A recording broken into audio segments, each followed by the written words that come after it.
Good morning, everybody. I'm Frank Okello. I'm the Health Technical Coordinator for Concern South Sudan program, and I'm going to present on behalf of South Sudan team. Next slide.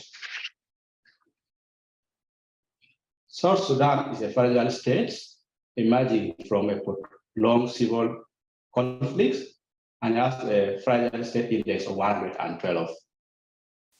And South Sudan has all the relevant policies and strategies for health, water, and nutrition in place, but its implementation is a major challenge. Next slide. Factor inhibiting the integration of health and nutrition activities in South Sudan. The fragility of the health systems and the limited capacities of the governments, chronic emergencies, and the mindsets of NGOs leading to vertical nutrient interventions. And sometimes the strategies of the donors can hinder integration efforts. Example, one nutrition and one health partner per county. Health and nutrition clusters are not working or coordinating jointly toward health integrations. Example, at account health, there are several meetings of health and nutrition cluster meeting, but seldomly there are joint meetings to enhance coordination efforts. As you can see from the graphs, there are many different sources of funding for medical and nutrition supplies, making the different categories of supply very fragmented and hindering integrations. Example, the supplies for the cellular centers come from 3 different sources. Even the essential drugs are coming from 3 different sources, which make monitoring of consumption and stock very challenging as they are managed by different actors. Next slide, please. What steps are concern taken? County health departments and concern jointly focus on health facility levels and train and try to explore specific activities based on the health system strengthening building blocks that will enhance integrations among health, nutrition, and water at health facility level. As you can see from the slides, there are several activities that we undertook. However, I'm just going to mention a few which had a great impact on initiatives and nutrition staffs. We established two-way screening and referral pathways. We also established mechanisms to support each other, did increase caseload through temporary deployment of staffs. We also removed the physical boundaries like fences which were separating the health and nutrition services. M&E system we also set in place to track all the referral from the various departments. And we provided technical support to health facility staff on the stock management.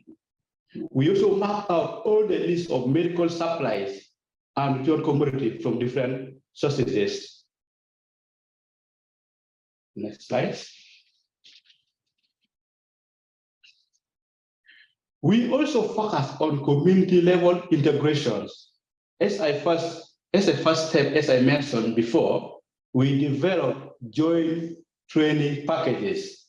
We also scale up family work and ensure that our behavior change curriculums included was health and not only nutrition topics.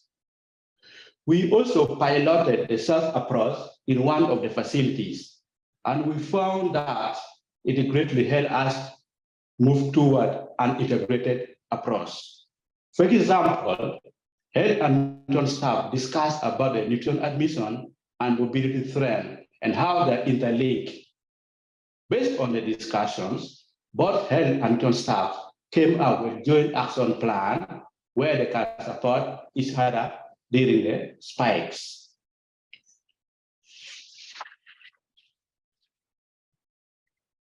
Some of the lessons we have learned.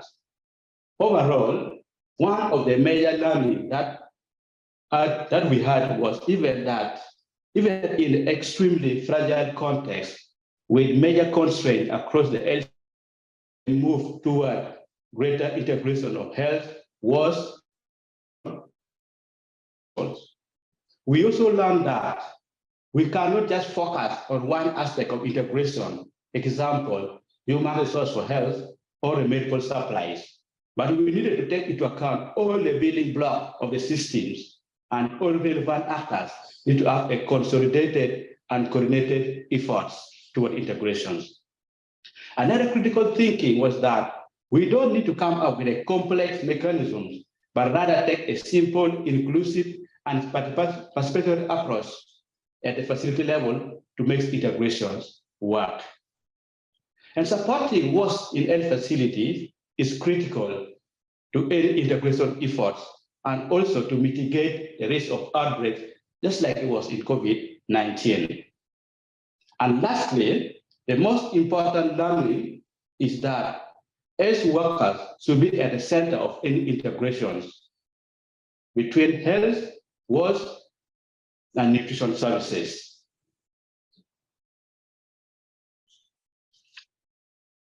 Way forward, and this is specific to South Sudan context, that despite the success of integration effort, we still don't have answers to several key questions. And one of the major was the sustainability, taking into account the capacity of the government and the funding landscapes in South Sudan. And the second is about the scaling up of the lesson learned and the uptake by different actors, including the health and economic clusters, plus the governments of South Sudan. And one of the major constraints in South Sudan is the recent strategies adopted by UNICEF and World Food Programs to have one nutrition partner per county, which may limit the scope of integrations.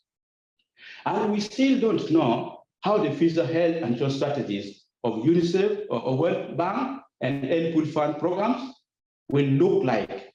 So to sum it up, we still don't know how the future strategies of the donors will influence the integration of health, work, and nutrition in South Sudan.